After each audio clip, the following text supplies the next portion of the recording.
It would seem that the story of a beautiful girl melting the heart and transforming an ugly beast really is a tale as old as time. Even famous children's authors like the Grimm brothers copied fairy tales that were passed down for generations. In 1740, a French novelist named Gabrielle Suzanne Barbat de Villeneuve wrote the story of Beauty and the Beast as a collection of children's fairy tales. From then on, new versions of the story would become transformed as the years went on. While this theme of a beautiful girl falling in love with a beast was passed down for generations, it actually came true at one point in time, and it's very likely that Gabrielle Suzanne Barbat de Villeneuve was inspired by Petrus and Catherine Gonsalvus. Illustration from one of the first Beauty and the Beast stories. At the time, people believed in a legend of wild men, which is a lot like the legend of Sasquatch. They believed that this boy was a child of one of these wild men and that he was some sort of human-ape hybrid monster. Portrait of Petrus Gonsalvus. King Henry II of France loved to collect oddities, including human freaks. The king decided to rename him Petrus Gonsalvus because it sounded more like a name fit for nobility. Everyone expected him to be wild and scary like in the legends of the wild man, but the doctors could see that this was just a human boy, and he was scared. At that time, scientists would have no idea that hypertrichosis comes from an abnormal 8th chromosome. So besides having an abnormal amount of hair, he was a totally normal human being.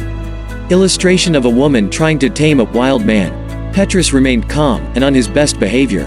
Once the king learned that this boy could speak, he decided to conduct an experiment to see if a wild man can be tamed. Petrus Gonsalvus learned how to read, and even studied complex subjects like Latin. When Petrus grew up, he was one of the very few men in royal court who was not married, for obvious reasons. After Henry II's death, his widow, Catherine de' Medici, took the throne. She loved to be a matchmaker with people in the royal court, so set out to make sure Petrus got married.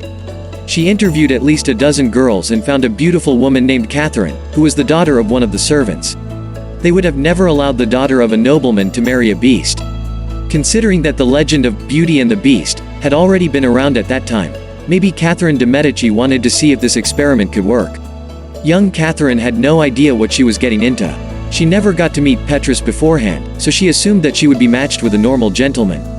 Just like Petrus, she was held captive by the queen's orders and really had no choice or option to divorce him.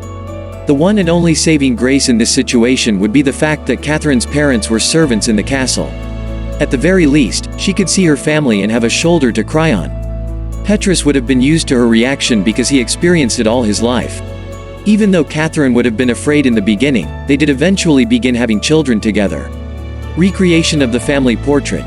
The images of their family were sent off to nobles as gifts, and they were truly fascinated. Pictures of Petrus and his family hung in cabinets of curiosities. 4 of their children had hypertrichosis like their father.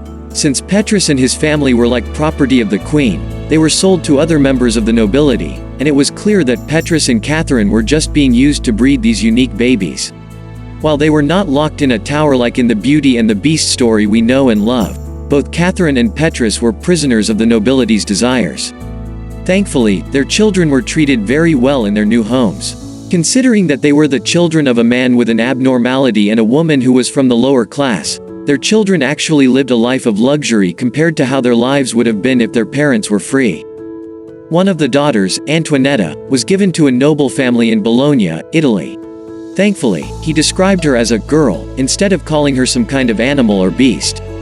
A third girl, Madalena, and a boy named Enrico were also born with hypertrichosis and sold to noble families, but there are very few documents about what happened to them. After years of using the couple as a baby-making factory and selling their family as entertainment, Catherine and Petrus were finally allowed to retire under the care of a duke in Italy.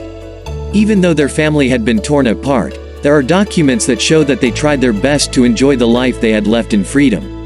Petrus was present at the church to see his grandchildren get baptized. Documents recorded Catherine Gonsalvus's death as well. However, there was never any official death record for Petrus. At the very least, he would have been surrounded by his family, who loved him very much.